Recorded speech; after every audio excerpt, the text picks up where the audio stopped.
श्रीमते रामानुजाय नमः। मिथुने सार्भवे जातं यामुनार्य पदाश्रितम् उत्तारकं यतीन्द्रस्य मारनेरि गुरुं पजे। यामुनाचार्य सच्चिष्यं रङ्गस्थलनिवासिनं ஞானபக்தியாதி சம்பந்தம் மாரநேரி குரும்பஜே இன்று ஆணி ஆயில்யம். அதிலே திருவவதாரம் செய்தவரான மாரநேரி நம்பி, மாரநேரி நம்பியினுடைய வைபவ சுருக்கத்தையும் அவருக்கும் பெரிய நம்பிக்கும் ஏற்பட்ட சம்வாதங்கள் அதனுடைய மேன்மையையும் நாம் ஏற்கனவே அனுபவித்தோம்.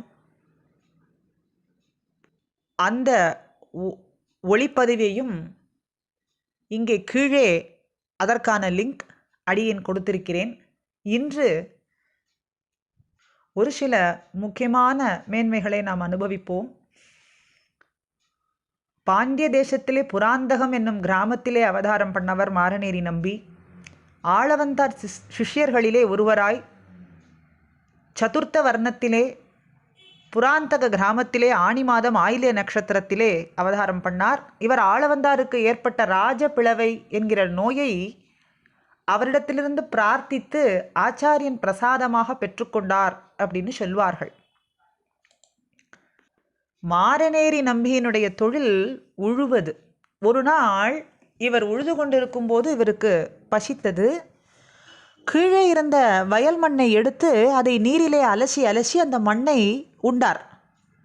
அந்த வழியே வந்த ஆளவந்தார் இவருடைய இந்த செயலை பார்த்து அதிர்ச்சி அடைந்தார்.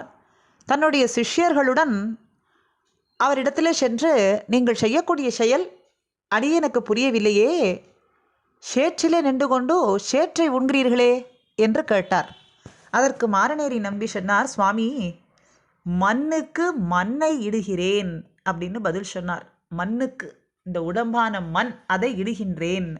இதை கேட்ட ஆளவந்தார் இவருடைய ஞானத்தை வியந்து பார்த்து, இவர் நம் மாறன் குருகூர் நம்பிக்கு, அதாவது ஷடகோப்பனுக்கு நிகரானவர் அப்படின்னு சொல்லி இவருக்கு மாறனுக்கு நிகரான நம்பி, அதனால் மாரநேர் நம்பி என்ற பெயரை சூட்டினார். மாறனுக்கு நிகரான நம்பி என்பதனால் மாரநேரி, மாரநேர் நம்பி. மாரநேர் நம்பியை என்னோடு வாரும்னு அழைத்தார். அவரோ, நான் எப்படி வருவேன், சதுர்த்த வர்ணத்திலே இருக்கக்கூடியவனே என்று சொல்லும் பொழுது, ஒருவனுக்கு குலபேதம் எதுவும் கிடையாது, எம்பெருமானுடைய நினைப்பில் ஆழ்ந்திருக்கும் பொழுதுன்னு சொன்ன உடனே அத்தனையும் விட்டு விட்டு கிளம்பினார். ஆளவந்தார் அவருக்கு சங்கு சக்கர லாஞ்சனத்தை தோளிலே பொறித்து அவரை தொண்டக்குலம்னு சொல்லக்கூடிய உயர்ந்த குலத்திலே சேர்த்து கொண்டார். ஆளவந்தாரோடு திருவரங்கத்து கோயில் பிரகாரத்திலே வாசம் செய்தார். அப்படி மாரநேரி நம்பி ஆச்சாரியனுடைய ராஜபிளவை நோயை பிரசாதமாக வாங்கி கொண்ட பின் இப்படியும் ஒரு சீடரான்னு அத்தனை பேரும் வியந்தார்கள். இவர் அந்திம தசையிலே ஆளவந்தார் உகந்த அடியேனது சரீரத்தை வைஷ்ணவர்களான என்னுடைய உறவினர்கள் சம்ஸ்கரிக்கும்படிக்கு விட்டுவிடாதீர்கள்னு பெரிய நம்பியை பிரார்த்தித்து கொண்டார்.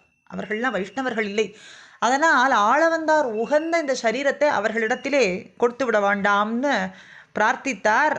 அதன்படி இவர் பரமபதித்தவுடன் பெரிய நம்பி தானே இவருக்கு பிரம்மவேத சம்ஸ்காரம் எல்லாம் பண்ணினார். இது தகுமான்னு ஆக்ஷேபித்த எம்பெருமானாரிடம் ராமபிரான் ஜடாயுவுக்கு சம்ஸ்காரம் பண்ணினார். தர்மபுத்திரர் விதுரருக்கு சம்ஸ்காரம் பண்ணினார். ஜடாயுவையும் விதுரரையும் காட்டிலும் இவர் தாழ்ந்தவர் அல்லர், தர்மபுத்திரரையும் ராமனையும் காட்டிலும் நான் பெரியவன் அல்லன் அப்படின்னு பெரிய நம்பி ராமானுஷருக்கு பதில் உரைத்தார். இப்படி இந்த அதிகாரிகள் விஷயத்திலாவது பயிலும் சுடரொளி மூர்த்தின்னு திருவாய்மொழி 3ஆம் 10 பாசுரத்திலேயும் நெடுமார்க்கடிமை செய்வேன் போலேன்னு திருவாய்மொழி 8ஆம் 10 பாசுரம், ரெண்டுமே பாகவதருடைய மேன்மையை, பாகவதர்கள் மேன்மையை சொல்லக்கூடியதான பாசுரங்கள். அப்படி ஆழ்வாருடைய பாசுரங்களை நாம் உணர்ந்து அந்த அர்த்தத்திலே அன்வைத்திருக்கிறோம்னு சொன்னால், இப்படிப்பட்ட அதிகாரிகள் விஷயத்தில் நாம் தோஷத்தை பார்க்கலாகாது. அப்படி பார்த்தால் ஆழ்வார் சாதித்த பாசுரங்கள் எல்லாம் வெறும் கடலோசை போலே பொருளற்றதாக ஆகிவிடாதான்னு சொன்னார். உடையவரும் இதற்கு உகந்து இசைந்தார். அதை பின்பற்றி தான் பிற்காலத்திலே திருவாய்மொழி பிள்ளை தன்னுடைய ஆச்சாரியரான விளாஞ்சோலை பிள்ளைக்கு சரம கைங்கரியங்களை எல்லாம் செய்தார்னு நமக்கு தெரிகின்றது. பெரிய நம்பி செய்த இந்த காரியத்தை பார்த்து ஸ்ரீரங்கத்தில் இருந்த பல பேர் இவரை தள்ளி வைத்து விட்டார்கள். நம்பெருமாள் சித்திரை தேரில் எழுந்தருளி வரும்பொழுது பெரிய நம்பி திருமாளிகை வாசல்ல தேர் புறப்படாமல் நின்று விட்டது. நம்பெருமாள் பெரிய நம்பிக்கு அருளப்பாடிட்டு தீர்த்த பிரசாதம் முதலானவையெல்லாம் சாதித்து இவர் பெருமையை அத்தனை பேருக்கும் உணர்த்திய பிறகுதான் அந்த தேர் மேலே புறப்பட்டது அப்படின்னு வரலாற்றிலே நாம் பார்க்கிறோம்.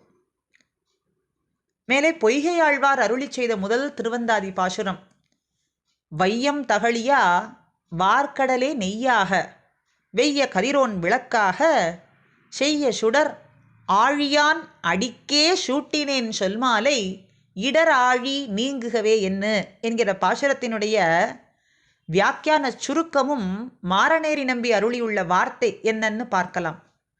எம்பெருமானுடைய மகிழ்ச்சியே தனக்கு உகப்பாக பொய்கையாழ்வார் நினைந்திருப்பதால் இவர் செய்ததெல்லாம் தமக்கு அலங்காரமாகவும் இனிமையாகவும் எம்பெருமான் நினைத்திருப்பதை சொன்னார். பொய்கையாழ்வாருக்கு எப்பொழுதும் எம்பெருமானுடைய மகிழ்ச்சியே தனக்கு உகப்பாக இருப்பதனாலே தனக்கு இவர் செய்ததெல்லாம் அலங்காரமாக இனிமையாகவும் எம்பெருமான் நினைத்திருப்பதை சொன்னார்.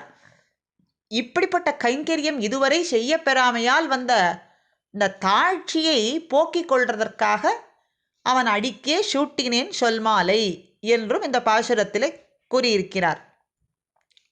அல்லது இப்படிப்பட்ட அறிவு இதுவரை தமக்கு ஏற்படாததால் சம்சாரம் நித்தியமாக தொடரும் என்று எண்ணி அந்த இடரை நீக்க வேண்டும் என்று எம்பெருமானுடைய திருவடிகளிலே பிரார்த்தித்துக் கொள்கின்றார் அப்படின்னும் நாம் அர்த்தமாக கொள்ளலாம். இந்த பாசுரத்துக்காக மாரநேரி நம்பி அருளி செய்த வார்த்தை என்ன? எம்பெருமானை மறக்க விறகு இல்லையோ அப்படிங்கிற வார்த்தை இந்த பாசுரத்துக்கு. எம்பெருமானை மறக்க விறகுனா தந்திரமோ சூழ்ச்சியோ இல்லையே, எம்பெருமானை மறக்க முடியாதுன்னு அர்த்தம். எப்பொழுதும் எம்பெருமான் சிந்தனையிலே இருப்பதனாலே எம்பெருமானை மறக்க முடியாது அப்படின்னு அர்த்தமானது. ஆக எம்பெருமானை மறப்பதற்கு ஏதேனும் வழி உண்டோ என்று கேட்டார். ஏனென்றால் இவர் எப்பொழுதுமே எம்பெருமானை பற்றியே தியானித்து கொண்டிருப்பதனால் எம்பெருமானை மறப்பது சாத்தியம் என்று நினைத்து கூட பார்க்க முடியவில்லை. அப்போ எம்பெருமானை மறக்கவே முடியாது, மறப்பதற்கு வழியே இல்லை, தந்திரம் இல்லை, சூழ்ச்சி இல்லை, ஒன்றும் இல்லை என்று அர்த்தமானது.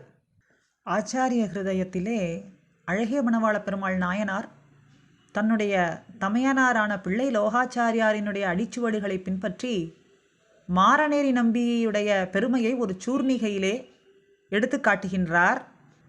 பாண்டவர்கள் 5 பேரிலே பிரதானரான தர்மபுத்திரர் விதுரருக்கு சம்ஸ்காரம் செய்தது போலேயும் தசரதருக்கு 4 குமாரர்களிலே மூத்தவரான ராமர் ஜடாயுவுக்கு செய்த புத்திர கிருத்தியமும், பெரிய நம்பி, திருக்கோட்டியூர் நம்பி, பெரிய திருமலை நம்பி, இப்படி ஆளவந்தாரினுடைய 3 முக்கிய சிஷ்யர்களிலே மூத்தவரான பெரிய நம்பி மாரநேரி நம்பிக்கு சம்ஸ்காரங்களை செய்தார் என்று ஆச்சாரிய ஹிருதயத்திலேயும் காட்டி கொடுக்கிறார்.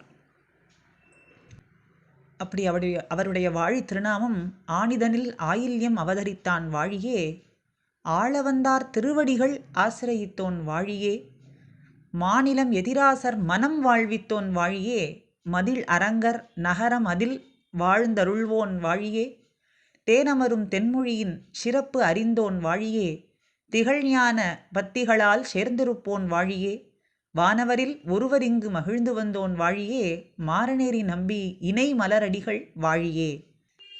மாரநேரி நம்பியினுடைய பெருமைகளிலே சில துளிகளை நாம் அனுபவித்தோம். ஆளவந்தார் மீது மிகவும் பற்றோடு இருந்த மாரநேரி நம்பியினுடைய திருவடி தாமரைகளை நாம் போற்றி வணங்குவோம். மாரநேரி நம்பி திருவடிகளே சரணம். ஸ்ரீமதே ராமானுஜாய நமஹா.